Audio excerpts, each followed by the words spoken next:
Hey sports fans, Louie Diamond back at you here from sunshiny Las Vegas, Nevada with the continuing coverage of the 2013 NFL season previews from FreePicksandOdds.com. Today we move into the NFC East, and once again we start from the bottom and work our way up to the top. The Dallas Cowboys attempt to avoid missing the postseason for a fourth consecutive year. Their attempt, though, will fall short.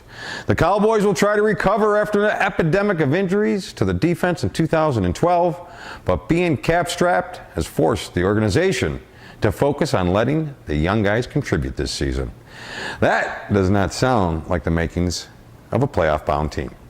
Jason Garrett may be a well-liked coach, but he's proven that he lacks what it takes to manage a game in the critical moments. Quarterback Tony Romo has gotten plenty of bad press also. One can make a valid point that Romo does indeed have some serious flaws in his game, but despite having a penchant for turning the ball over late in the games when the team has him riding on his shoulders, Romo really is one of the most statistically talented quarterbacks in the NFL. But he has no offensive line and has probably had one too many critical game-changing events to overcome. Dallas 6-10 straight up, 5-11 against the number. Now the Philadelphia Eagles, Chip Kelly makes one of the most highly anticipated NFL coaching debuts here.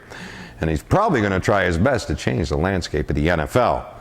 But with the early season loss of Jeremy Maclin and the dilemma of going quick with Vic or old school with Follows, that leaves some questions on how to analyze this team. My gut says he's going to start Vic, but I still think it's going to take him a little time to make the things happen due to lack of talent and actually breaking in a new system. But something to consider here, folks. NFL teams, on average, run 65 plays per game. Kelly's Ducks last year ran 83 offensive plays. That's 18 more per game. If he gets this offense shifting gears early, Philly has just as much a shot as any team to take this division. Meanwhile, can someone say over? Philly comes in with a respectable 8-8 straight-up record, 9-7 ATS this year, but once again, another 11-5 team to the over. Now the Washington Redskins. Now for you that have been following me for a while, you already know that I think the game has passed Mike Shanahan by. His coaching may ruin the best athlete this league has probably ever seen.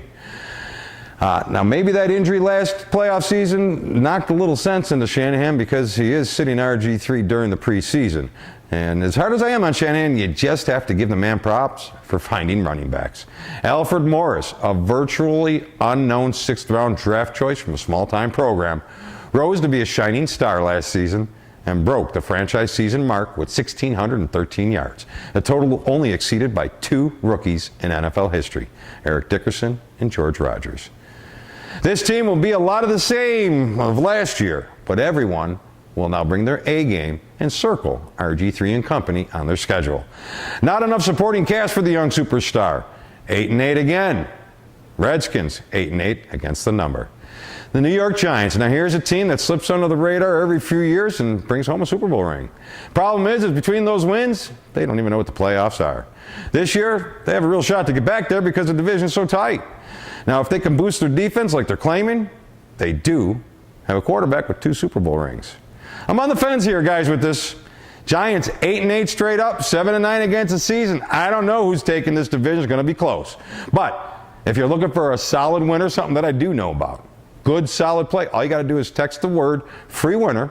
You text it to 90210. I'll get back to you, tell you a little bit about how things work, get you a solid winner. First one is free.